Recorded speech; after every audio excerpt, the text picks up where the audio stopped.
Everyone, आज हम लोग क्लास 11th में स्टार्ट करने वाले हैं चैप्टर नंबर 4 केमिकल बॉन्डिंग। जैसा कि आप लोग को पता है, हम लोग हमारी प्रीवियस क्लासेस के अंदर what is bonding and how many types of bonding, ये सब टॉपिक हम लोगों ने पढ़ रखे हैं। आज एक बार उनको दोबारा से रिवाइज कराने के बाद मैं आप लोगों को मेन टॉपिक पढ़ाना स्टार्ट करूंगी केमिकल बॉन्डिंग के रिगार्डिंग। तो अगर हम लोग बात करते हैं व्हाट इज बॉन्डिंग, बॉन्डिंग क्या है, तो कभी भी अगर दो या दो से ज़्यादा इलेक्ट्रॉन आपस में शेयरिंग करें या फिर इंटरचेंज हो इलेक्ट्रॉन्स का एक एलिमेंट के शेल से दूसरे एलिमेंट के शेल तक, तो इसको हम लोग बोल देते हैं बॉन्डिंग। तो ये तो डेफिनेशन हो गई बॉन्डिंग की। अब बॉन्डिंग होती क्यों है इस बारे में बात करते हैं। अगर हम लोग बात करते हैं शेयरिंग ऑफ इलेक्ट्रॉन या फिर give and take of electron, ये दोनों ही कंडीशन तब रखी जाती हैं जब हमें किसी भी एक एलिमेंट के आउटर मोस्ट शेल के अंदर 8 इलेक्ट्रॉन्स को फुलफिल कराना होता है। यानी कि इन शॉर्ट में हम लोग कह सकते हैं कि जब भी कभी किसी भी एक एलिमेंट को अपने आप को स्टेबल फॉर्म में लेकर के आना है तो वो बॉन्डिंग को प्रेफर करता है। अब हम लोग बात करते हैं टाइप्स ऑफ बॉन्डिंग। बॉन्डिंग कितने टाइप का होता है, तो जनरली बॉन्डिंग होता है अपने आप में 3 टाइप का। Number 1 ionic bonding, number 2 covalent bonding, number 3 coordinate bonding. अगर हम लोग बात करते हैं आयनिक बॉन्डिंग की, व्हाट इज आयनिक बॉन्डिंग।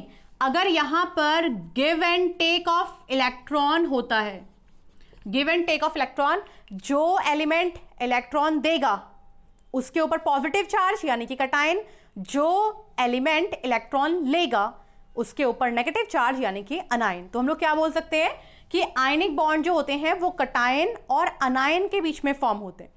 वहीं अगर हम लोग बात करते हैं कोवलेंट बॉन्ड की, तो कोवलेंट बॉन्ड बनता है बाय शेयरिंग ऑफ इलेक्ट्रॉन। जैसे आयनिक बॉन्ड के अंदर एक एलिमेंट इलेक्ट्रॉन दे रहा था और दूसरा एलिमेंट इलेक्ट्रॉन ले रहा था, ऐसे कोवलेंट बॉन्ड के अंदर नहीं होता है। कोवलेंट बॉन्ड जो होते हैं वो दोनों ही एलिमेंट अपने इक्वल नंबर ऑफ इलेक्ट्रॉन रखते हैं और तब बॉन्डिंग करवाते हैं। फॉर एग्जाम्पल, हमारे पास एलिमेंट है ए एंड बी और हमें इन दो एलिमेंट के बीच में कोवलेंट बॉन्डिंग करनी है। कोवलेंट बॉन्डिंग फर्दर 3 टाइप की, single bond, double bond and triple bond. अगर ऐसा हो कि ए एंड बी इन्होंने अपना एक एक इलेक्ट्रॉन बीच में रखा है तो हम लोग बोलेंगे कि ये हुआ है सिंगल बॉन्ड का फॉर्मेशन। अगर ऐसा हो कि इन्होंने अपने दो इलेक्ट्रॉन बीच में रखे हैं तो हम लोग बोलेंगे ये हुआ है फॉर्मेशन डबल बॉन्ड का। और अगर ऐसा हो कि इन्होंने अपने 3 इलेक्ट्रॉन मिडिल में रखे हैं, शेयरिंग की है, तो हम लोग क्या बोलेंगे, ये है एग्जाम्पल ट्रिपल बॉन्ड का। तो यानी कि हम लोग क्या बोल सकते हैं, अगर एक सिंगल बॉन्ड बनेगा तो हम लोग क्या बोलेंगे, 2 इलेक्ट्रॉन यूज हुए। अगर 2 बॉन्ड यानी कि डबल बॉन्ड बनेगा तो हम बोलेंगे 4 इलेक्ट्रॉन यूज हुए। और अगर ट्रिपल बॉन्ड बनेगा तो हम लोग क्या बोलेंगे, 6 इलेक्ट्रॉन यूज हुए। तो इस तरीके से हम लोग डिस्क्राइब करते हैं कोवलेंट बॉन्डिंग को। नेक्स्ट अगर हम लोग बात करते हैं कोऑर्डिनेट बॉन्डिंग की, तो कोऑर्डिनेट बॉन्डिंग आप लोगों ने ध्यान रखना है, ये एज सिमिलर होता है आयनिक बॉन्डिंग के, लेकिन कोऑर्डिनेट बॉन्ड या तो डबल सॉल्ट में या फिर कॉम्प्लेक्स सॉल्ट में फॉर्म होते हैं। What is double salt, what is complex salt. तो जब भी हम लोग कभी 2 या 2 से ज्यादा सॉल्ट को आपस में मिक्स करा देंगे by the help of crystallisation, यानी कि वाटर के साथ उनको डिसॉल्व करने के बाद हमने उसको हीटअप करवा दिया, उनके क्रिस्टल फॉर्म कर दिए, तो वो बन जाते हैं हमारे कोऑर्डिनेट बॉन्ड के example. For example potash alum, ये हमारा एक टाइप का कॉम्प्लेक्स सॉल्ट है और ये एग्जाम्पल है कोऑर्डिनेट बॉन्ड का। तो आपने क्या ध्यान रखना है, कोऑर्डिनेट बॉन्डिंग होती बिल्कुल सिमिलर है आयनिक बॉन्ड की तरह, लेकिन कोऑर्डिनेट बॉन्ड डबल बॉन्ड या कॉम्प्लेक्स बॉन्ड के अंदर फॉर्म होते हैं। वहीं अगर बात करते हैं आयनिक बॉन्ड, तो ये सिंपल कॉम्प्लेक्स कंपोनेंट के अंदर फॉर्म होते हैं। तो ये डिफरेंस होता है आयनिक बॉन्डिंग का एंड कोऑर्डिनेट बॉन्डिंग का।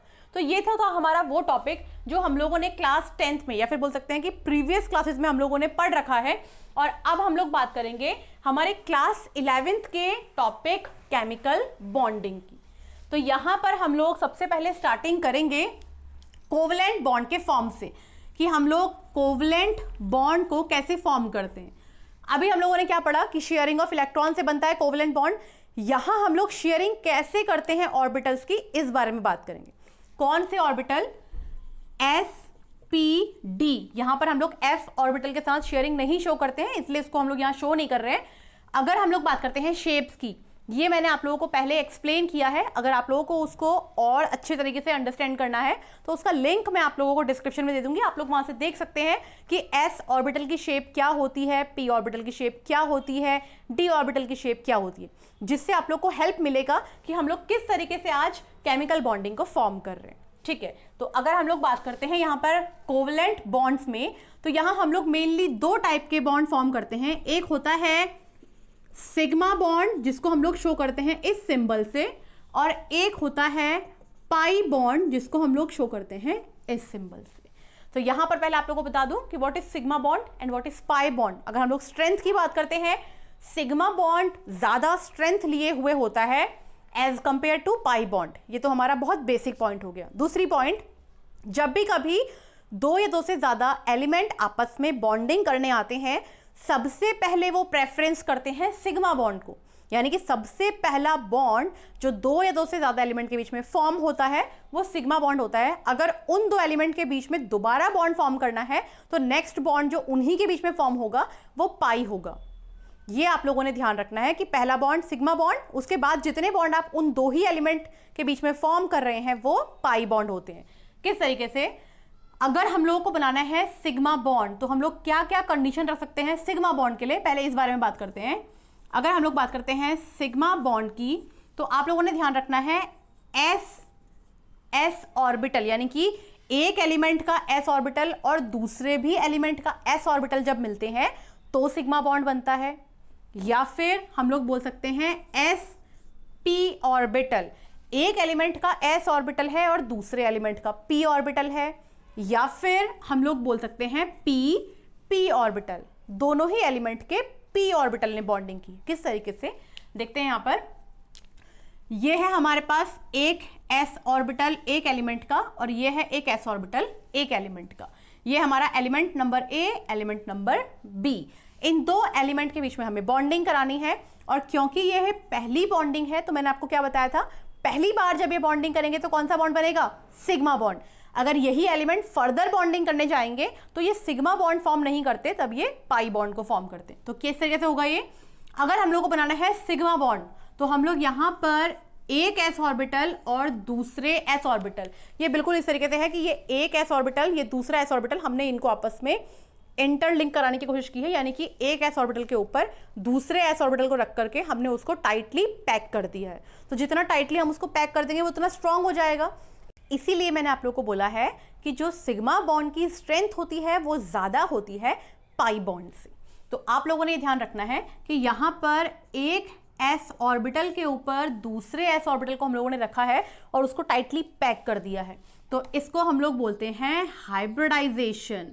इस हाइब्रिडाइजेशन को हम लोग यूज करेंगे आगे जब हम लोग और कुछ थ्योरी पढ़ेंगे अबाउट केमिकल बॉन्डिंग।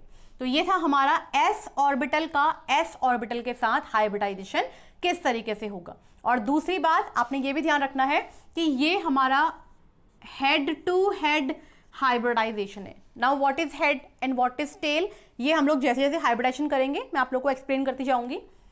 यहां पर हम लोगों ने दो एस ऑर्बिटल को हाइब्रिडाइज किया है। नेक्स्ट स्टेप हमारे पास क्या है, एस एंड पी ऑर्बिटल।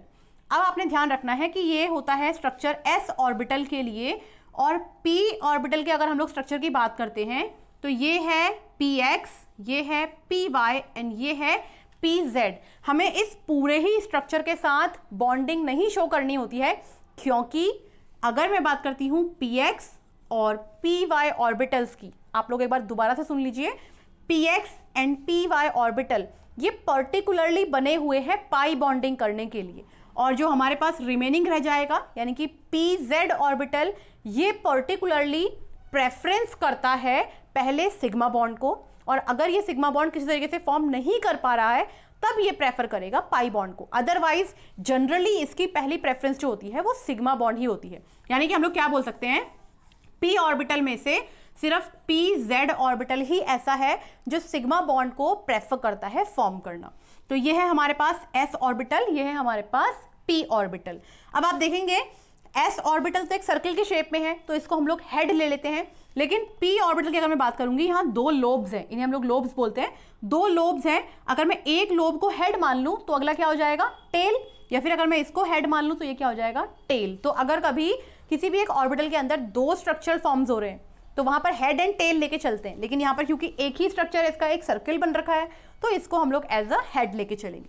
अगर हम लोग इस बॉन्डिंग को शो करते हैं तो ये किस तरीके से होगा, ये हो जाएगा हमारे पास PZ और साथ में हम लोगों ने बना दिया है एक S ऑर्बिटल। तो आप लोग देखेंगे इस बार ये था हमारे पास S ऑर्बिटल और ऐसे करके आया है हमारे पास P ऑर्बिटल, हमने इसको टाइटली पैक कर दिया है और अब ये हो गया है हमारा हाइब्रिडाइजेशन। कैसे, हेड टू टेल, या फिर हम लोग इसको, अगर आप लोग इसको मानते हैं कि ये हेड है तो हेड टू हेड, लेकिन हुआ ये यहां पर क्या है, हाइब्रिडाइजेशन। नेक्स्ट हम लोग बात करते हैं थर्ड पॉइंट की, यानी कि अगर हमारे पास P एंड P दोनों ही P आ जाए तो क्या होगा। तो जैसा कि मैंने आप लोगों को बताया प्रेफरेंस क्या रहेगी, प्रेफरेंस रहेगी कि PZ ही बॉन्डिंग करने आए, लेकिन अगर ऐसा होता है कि पहले ही PZ कहीं और बॉन्डिंग कर चुका है उसके बाद PX एंड PY कर सकते हैं बॉन्डिंग, अदरवाइज पहली प्रेफरेंस इसको देनी है PZ को देनी है। अब यहां पर हेड था, यहां हेड एंड टेल था, लेकिन यहां पर हमारे पास दो हेड हैं और दो टेल हैं, तो अगर हम लोग इसको बॉन्डिंग कराते हैं तो ये किस तरीके से होगा, ये बॉन्डिंग होगा कुछ इस तरीके से। अब ये आपके ऊपर है, आप जिन्होंने बॉन्डिंग किया है उनको हेड हेड मानते हैं, हेड टेल मानते हैं या टेल हेड मानते हैं, लेकिन हुआ क्या है यहाँ पर, हाइब्रिडाइजेशन। तो ये आपके ऊपर है कि आप लोग इसको हेड टू टेल लेंगे या फिर टेल टू हेड लेंगे, लेकिन आपने ध्यान रखना है sigma bond head to tail, tail to tail, इस टाइप के हाइब्रिडाइजेशन से ही फॉर्म होता है। तो ये थी कुछ कंडीशंस सिग्मा बॉन्ड के फॉर्मेशन की। आप चाहे तो 1 मिनट के लिए वीडियो को पॉज करके इनको नोट डाउन कर सकते हैं, जिसके बाद हम लोग स्टार्ट करेंगे पाई बॉन्डिंग को हम लोग किस तरीके से। नेक्स्ट टॉपिक हो जाएगा अब पाई बॉन्डिंग। सिंबल मैंने आप लोगों के लिए बना के रख दिया है।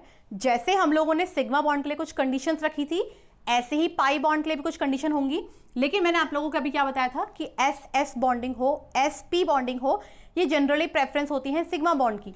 तो पाई बॉन्ड के लिए प्रेफरेंस क्या होंगी, पाई बॉन्ड के लिए प्रेफरेंस हो सकती है PX PY के साथ, या फिर PX PX के साथ, या फिर PY PY के साथ। अगर इस तरह की कंडीशंस हो रही है तो हम लोग बोल सकते हैं कि ये पाई बॉन्ड को फॉर्म कर रहा है। किस तरीके से, अब यहां पर हमारे पास PX PY हो या फिर PX PX PY PY हो, उनका डायग्राम सेम बनता है, तो मैं आपको एक ही डायग्राम के अंदर इनको एक्सप्लेन करूंगी। जैसे कि फॉर एग्जांपल हम लोगों ने ये दो एलिमेंट लिए हैं जिनमें एक एलिमेंट का है PX और एक एलिमेंट का है PY, यही सेम डायग्राम बन सकता है PX PX के लिए और यही सेम डायग्राम बन सकता है PY PY के लिए। तो हम इसको एक में ही अंडरस्टैंड करने की कोशिश करेंगे। ये है एलिमेंट A, ये है एलिमेंट B। अब अगर हम लोग बात करते हैं कि यहां पर पाई बॉन्ड किस तरीके से बनेगा, तो मैंने आप लोगों को क्या बताया था कि हाइब्रिडाइजेशन के थ्रू क्या बन रहा था, सिग्मा बॉन्ड, जहां पर head to tail, tail to head, इस टाइप की बॉन्डिंग हो रही थी। लेकिन पाई बॉन्ड में ऐसा नहीं होता, पाई बॉन्ड में साइड बाय साइड ओवरलैपिंग होती है। What is side by side overlapping, वहां क्या हो रहा था, ये हेड था, ये टेल था, हम इसको ज्वाइंट कर रहे थे, यहां पर ये ज्वाइंट नहीं होते हैं, यहां पर ये एक दूसरे के ऊपर आके बैठ जाते हैं। यानी कि अगर ये एक PX ऑर्बिटल है, ये एक PX ऑर्बिटल है, ये दोनों एक दूसरे के ऊपर ज्वाइंट होके बैठ जाएंगे। इनको हम लोगों ने टेम्परेरी कुछ टाइम के लिए चिपका रखा है, ये इस तरीके का बिहेवियर करेंगे, तो इसको हम लोग बोलते हैं ओवरलैपिंग। और जो हमने पहले कंडीशन पढ़ी वो क्या थी, हाइब्रिडाइजेशन। तो अगर हम लोग इसको बनाते हैं, ये बनेगा कुछ इस तरीके से, ये हो गया है हमारे पास साइड बाय साइड ओवरलैपिंग। ऊपर से हमने एक साइड को अटैच किया, नीचे से हमने एक साइड को अटैच किया, तो इसको हम लोग बोल देते हैं साइड बाय साइड ओवरलैपिंग। और यही कंडीशन इन तीनों ही कंपोनेंट्स के ऊपर फुलफिल होती है। तो आज हम लोगों ने क्या पढ़ा, आज हम लोगों ने पढ़ा कि सिग्मा बॉन्ड को हम लोग कैसे फॉर्म करते हैं, हाइब्रिडाइजेशन के through, head to tail, tail to head to tail, या फिर हेड टू हेड, इस तरीके से हम लोगों ने सिग्मा बॉन्ड को पढ़ा। अब हम लोगों ने नेक्स्ट क्या पढ़ा, पाई बॉन्डिंग। पाई बॉन्डिंग में हम लोगों ने क्या पढ़ा, ओवरलैपिंग। ओवरलैपिंग कैसे होगी, साइड बाय साइड होगी और टेम्परेरी होगी। तो इससे हम लोगों को क्या पता लगा कि सिग्मा बॉन्ड जो होते हैं वो ज्यादा स्ट्रॉन्गर होते हैं as compare to pi bond. तो ये था हमारा आज का टॉपिक, केमिकल बॉन्डिंग की स्टार्टिंग। आगे आने वाली वीडियोस के अंदर हम लोग केमिकल बॉन्डिंग को कुछ थ्योरीज की हेल्प से और कुछ चार्ज की हेल्प से एक्सप्लेन करेंगे। आई होप आप लोग को ये वीडियो पसंद आई होगी। अगर आप लोग को ये वीडियो पसंद आए तो प्लीज़ इस वीडियो को लाइक कीजिएगा, शेयर कीजिएगा और मेरे चैनल को सब्सक्राइब कीजिएगा। आज के लिए इतना ही, थैंक यू।